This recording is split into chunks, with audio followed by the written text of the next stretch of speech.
பெரியவர்களே, அருமை தாய்மார்களே, நீங்களாம் அவருடைய உங்களிடம் உரையாற்ற இருக்கிறார்.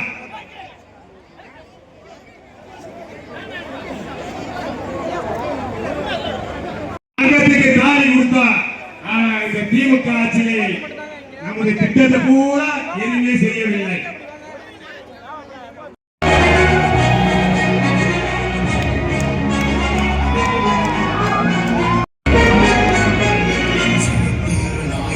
சாமானிய நாயகன் தமிழக தாயமீட்ட உறுதி கொண்ட ஒரு மகன்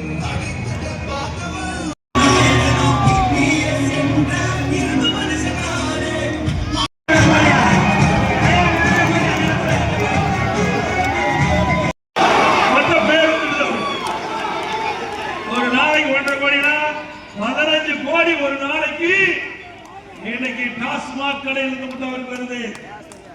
ஒரு மாசம் 450 கோடி, வருஷத்துக்கு 5400 கோடி வருது. ஆக கிட்டத்தட்ட 4 ஆண்டுல பல்லாயிரக்கணக்கான கோடி பணத்தை கொள்ளையடிச்ச அரசாங்கம் திமுக அரசாங்கம். அதனாலதான் நாம சொல்லல, திமுக அமைச்சரவையில் இடம்பெற்றிருந்த 3 ஆண்டுக்கு முன்பு திரு பழனிவேல் தியாகராஜன் குறிப்பிடுறார், நிதியமைச்சர் குறிப்பிடுறார், திரு சபரீஸ்வரர், திரு ஸ்டாலினுடைய மருமகன் உதயநிதி ஸ்டாலின், திரு சபரீஸ்வரர் அவர்களும் உதயநிதி ஸ்டாலின் அவர்களும் 30,000 கோடி பணத்தை வைத்துக் கொண்டு என்ன செய்வது என்று நினைத்துக் கொண்டிருப்பதாக வலைதளங்களில் வந்த செய்தி. அதோட திமுக ஆட்சியில நேர்மையான அதிகாரிகள் வேலை இல்லை.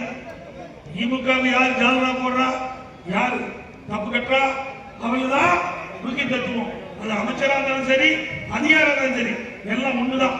இங்க ஒரு டிஎஸ்பி இருந்தார், நேர்மையான அதிகாரி, 24 பார் முறைகேடா விற்பனை செய்தால் சீல் வச்சார். அப்புறம் அவர் நேர்மையா இந்த கள்ளச்சாரம் விற்கிறது, திருத்தலம் விற்கிறது, அதெல்லாம் 1200 வழக்குகள் பதிவு செஞ்சிருக்காங்க. இப்படி நூற்றுக்கணக்கான குற்றவாளியை கைது செஞ்சிருக்காங்க. இன்றைக்கு இந்த ஸ்டாலினுடைய அரசாங்கம் இந்த நேர்மையா டிஎஸ்பி வாகனத்தை பிடிக்கிட்டாங்க, பிடிக்கிட்டாங்க. போதைப்பொருள் ஒழிப்புகிறார், கள்ளமது ஒழிக்கிற எப்படி ஒழிக்க முடியும்? இப்படி நேர்மையான அதிகாரிகள் இப்படி கேவலப்படுத்தி அசிங்கப்படுத்தினா அவங்க எப்படி மக்கள் பணி செய்வாங்க? மக்களை எப்படி பாதுகாப்பாங்க? நாட்டை எப்படி பாதுகாப்பாங்க? சிந்திச்சு பாருங்க. அதனால போதைப்பொருள் போகாம விற்குது. இன்னைக்கு கஞ்சா விற்காத இடம் எங்காச்சும் இருக்குதா? கிராமத்துல நகரம் வரைக்கும் கஞ்சா விற்குது. எது கிடைக்குதோ இல்லையோ கஞ்சா தாராளமா கிடைக்கும்.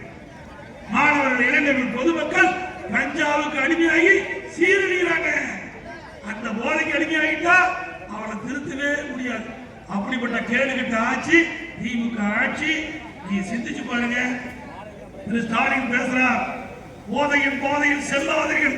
எப்போ எல்லாம் போய் முடிஞ்ச பிறகு. நான் 3 வருஷத்துக்கு முன்னே சொன்னேன்ல, சட்டமன்றத்தில் பேசுறேன், தெளிவா சொன்னேன். திரு ஸ்டாலின் அவர்களே, தமிழகத்தில் போதைப் பொருள் அதிகமா விற்குது, நடுங்க, இல்லைன்னா மக்கள் பாதிச்சுவாங்க சொன்னேன். அப்படிலாம் கேட்கல. இந்த மாவட்டத்தில் நிறைய திட்டங்களை நிறைவேற்றிருக்கிறோம். முதலாக மயிலாடுதுறை மாவட்டத்தை மயிலாடுதுறை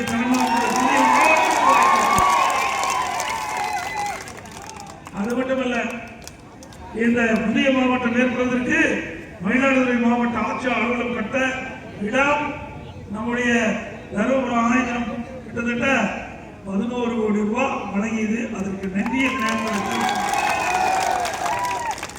மயிலாடுதுறை ஆட்சியர் அலுவலகம் திறந்திருக்கிறதுல அது 114 கோடி நாம தான் ஒதுக்கணும். அதற்கு மேலாக நிலத்தடி நீரை உயர்த்த வேண்டும் என்பதற்காக